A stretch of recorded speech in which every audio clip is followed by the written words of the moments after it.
দল থেকে বাদ পড়ে 2022 সালের গত টি-20 বিশ্বকাপ খেলতে পারেননি মাহমুদুল্লাহ রিয়াদ। বাংলাদেশ যখন আরেকটি টি-20 বিশ্বকাপে মাঠে নামার অপেক্ষায়, ঠিক সেই সময় দলের ব্যাটিংয়ে বড় ভরসার নাম সেই মাহমুদুল্লাহ রিয়াদ। দৃশ্যপট বদলে যাওয়া সেই রিয়াদকে নিয়ে বড় প্রশংসা করেছেন tiger head coach Chandika Hathurusingha. এবার হয়তো নিজের ভুল বুঝতে পেরেছেন এই টাইগার কোচ।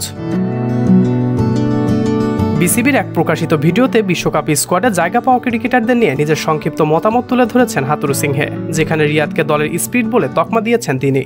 হাথুরুসিংহে বলেন, মাহমুদুল্লাহ রিয়াদ দলের সম্ভবত স্পিরিট। সে দলের মধ্যে স্থিরতা নিয়ে আসে। সে যখন বলে সবাই কথা শোনে। তার মাথা অনেকটা পরিষ্কার। তার ব্যাটিং সাম্প্রতিক সময়ে ভিন্ন মাত্রায় চলে গেছে। তার খেলায় অনেক ভয়ডরহীন ব্যাপার রয়েছে। সে দলের জন্য ভালো, চাপের পরিস্থিতি সামলাতে পারে। তরুণদের পরামর্শ দিয়ে এই বিশ্বকাপে এগিয়ে নেবে সে। গত বছরের মার্চে ইংল্যান্ডের বিপক্ষে ওয়ানডে সিরিজ শেষে জাতীয় দল থেকে বাদ পড়েছিলেন অভিজ্ঞ মাহমুদুল্লাহ রিয়াদ।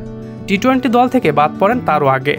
অবশেষে নানা নাটকীয়তা শেষে বিশ্বকাপের আগে সেপ্টেম্বরে নিউজিল্যান্ড সিরিজ দিয়ে ফেরানো হয় রিয়াদকে। ওয়ানডে বিশ্বকাপেও জায়গা করে নেন তিনি। এরপর থেকে 2 ফরম্যাটে নিয়মিত খেলে যাচ্ছেন 38 বছর বয়সী এই অলরাউন্ডার। এবার বিশ্বকাপে অভিজ্ঞ রিয়াদের কাছ থেকে বড় কিছুর প্রত্যাশাই করবে বাংলাদেশ।